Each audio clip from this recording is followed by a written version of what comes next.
This is not the first mass murdering. I think this is just the start. आगे भी बहुत सारी हत्याएं होंगी. हम लोग कोई क्रिमिनल्स नहीं है. Please at least talk to us. जब तक कोई सुनवाई नहीं होगी तो हम छोड़ के कैसे जा सकते हैं. तो सुनवाई जब तक नहीं होगी हम यहीं पे हैं. We want justice. हमें न्याय चाहिए. ये गुहार है उन होनहार बच्चों की जो अपने घरों से कई मीलों दूर देश की राजधानी दिल्ली में आकर यूपीएससी की तैयारी कर रहे थे. लेकिन एक हादसे ने उनका पूरा लक्ष्य बदल कर रख दिया. उन्हें सड़कों पर उतरने को मजबूर कर दिया. उनका भरोसा डगमगा गया है. दिल्ली के राजेंद्र नगर स्थित आईएएस कोचिंग सेंटर के बेसमेंट में पानी भरने से गई 3 छात्रों की जान ने बाकी छात्रों में डर पैदा कर दिया है.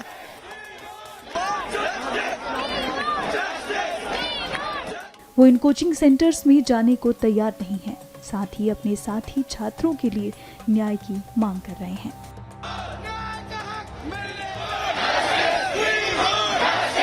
छात्रों ने एक साथ मिलकर कैंडल मार्च निकाला. अपने हाथों में कैंडल लिए, फोन की फ्लैश लाइट ऑन किए वे अपने साथियों के लिए न्याय की गुहार लगा रहे हैं. इस दौरान एएनआई से बात करते हुए वो क्या कह रहे हैं सुनिए. This is not the only incident which occurred recently. इससे पहले 3 दिन पहले भी we have lost someone from our fraternity. उनका भी डेथ जो है इलेक्ट्रोक्यूशन की वजह से हुआ था. और reason again negligence of the authorities. पानी बारिश हो रही है, इलेक्ट्रिक शॉक लगा है बिकॉज आयरन गेट के ऊपर खुली नंगी तारें थी जिसकी वजह से जो है उसको इलेक्ट्रोक्यूट हुआ है. सो आई थिंक ये तो चीज़ें चलती रहेगी अगर सिविक बॉडीज इसके ऊपर अपना कोई जो है एक्शन नहीं लेगी. तो this is not the first mass murdering. I think this is just the start. आगे भी बहुत सारी हत्याएं होंगी और ये लोग अपनी चुप्पी बनाए रखेंगे और हम लोग एज अ वल्नरेबल सेक्शन जो एस्पिरेंट्स हैं वो एज अ वल्नरेबल सेक्शन हमेशा सफर करें. सर हम यहाँ पर 10 बाय 10 के फ्लैट में रहते हैं जहाँ पे हम 25-25 हजार रुपए पे करते हैं. 2.5 लाख वन टाइम में पे करते हैं. सर हम सारे यहाँ पर मिडिल क्लास है.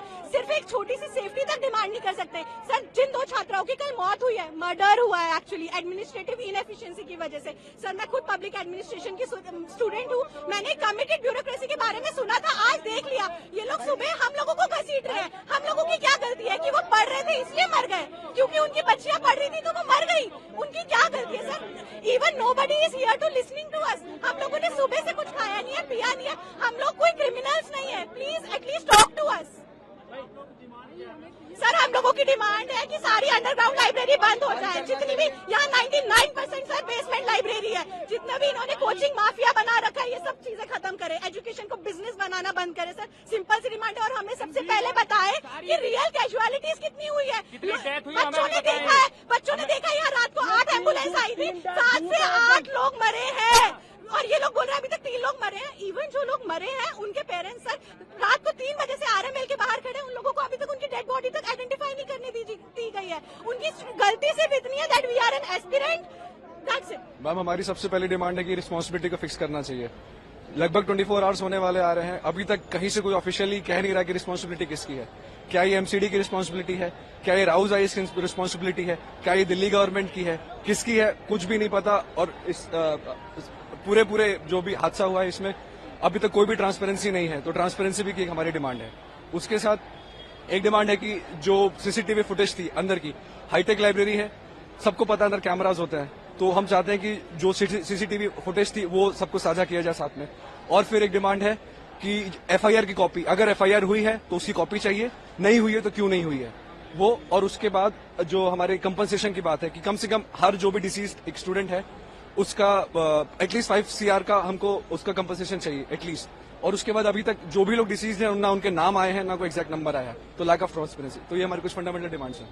अभी आगे का क्या प्लान है? आप लोगों ने कैंडल मार्च की है, क्या आप लोग यहीं रुकने वाले हैं? Yes ma'am. मतलब जब तक कोई सुनवाई नहीं होगी तो हम छोड़ के कैसे जा सकते हैं. तो सुनवाई जब तक नहीं होगी हम यहीं पे हैं. हमने ये भी देखा कि कोई पॉलिटिकल पार्टीज के लोग आ रहे हैं, अगर शामिल भी हो रहे हैं तो आप लोग उनको मना कर रहे हैं. क्या वजह है? मैम पॉलिटिक्स में मान ली फॉर सपोज ए पार्टी का आता है तो फिर बोलेगा बी वाला वहां पे आ रहा है, ए बी आएगा बोलेगा ए है, तो फिर पॉलिटिकल मुद्दा हो जाएगा, हमारी बात से डाइग्रेस कर जाएंगे. तो हम नहीं चाहते. हम इस मुद्दे पे बात करना चाहते हैं. वहीं NSUI national students union of India भी छात्रों के साथ सड़कों पर उतरा है। NSUI के अध्यक्ष ने बच्चों के साथ इस न्याय मार्च का साथ देते हुए न्याय की मांग की। था अभी मैं उन बच्चों के पेरेंट्स से भी मिलके आ रहा हूँ जो अभी दिल्ली पहुंचे। RML हॉस्पिटल में उन्होंने डेड बॉडी देखी और शॉक्ड में है कि कल हमारी बच्चे से बात हुई थी दोपहर में, शाम को रात को मैं पता चला कि ये दर्दनाक मौत हो गई। मैं इसको मौत नहीं मर्डर का नाम दूंगा। दिल्ली के अंदर आपने देखा होगा कई सालों से दिल्ली सरकार और केंद्र सरकार पोस्टिंग को लेकर बहुत झगड़ा करती है। जब पोस्टिंग को लेकर झगड़ा करते हो तो आज आती कि आज आपकी जिम्मेदारी बनती है कि आप जिम्मेदारी लो और अपनी पोस्ट से रिजाइन करो।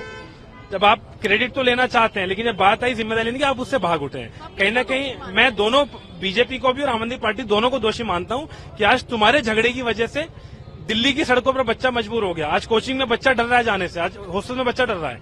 तो हमारी इमीडिएटली मांग है केंद्र सरकार से भी दिल्ली सरकार से भी कि इसके पीछे के जो आरोपी हैं, आरोपी अधिकारी के साथ साथ मेयर, पार्षद, MLA भी हैं, उन सबको रिजाइन करना चाहिए।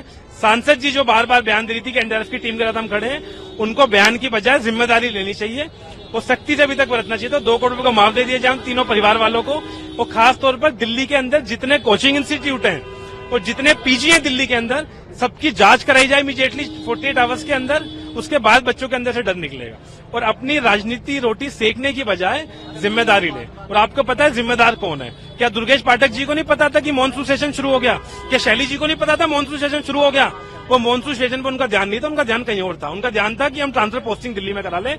अगर ट्रांसफर पोस्टिंग से ध्यान हटता तो आज दिल्ली के सीवर साफ करा रहे होते इनके सांसद और काउंसलर और जो MLA हैं ना। और अगर ये सीवर साफ हुए होते, अधिकारी ढंग से काम हुए होते, तो आज जो 3 UPSC एस्पिरेंट्स थे, जो 3 होनहार बच्चे थे, वो आने वाले भविष्य में UPSC एस्पिरेंट बनकर IAS बन रहे होते, ना कि उनकी हत्या कर दी होती।